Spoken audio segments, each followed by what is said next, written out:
How to remove key icon on Android phone. Hello everyone, welcome to this channel.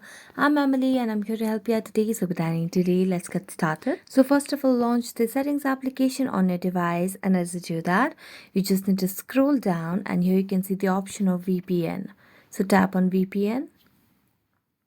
And as you tap on VPN, you can see it's been toggled on. So make sure to toggle off this option and then tap on the VPN that you have been using over here and make sure to disconnect this as well so that you can remove the key icon on your Android device. So tap on the disconnect option and it will give you a pop-up if you'd really like to disconnect over here. So tap on disconnect again.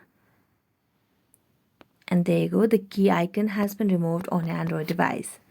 So thank you so much for watching this video. If you enjoyed watching it, don't forget to like, subscribe and hit the bell notification for more updates. That's it for today and see you next time.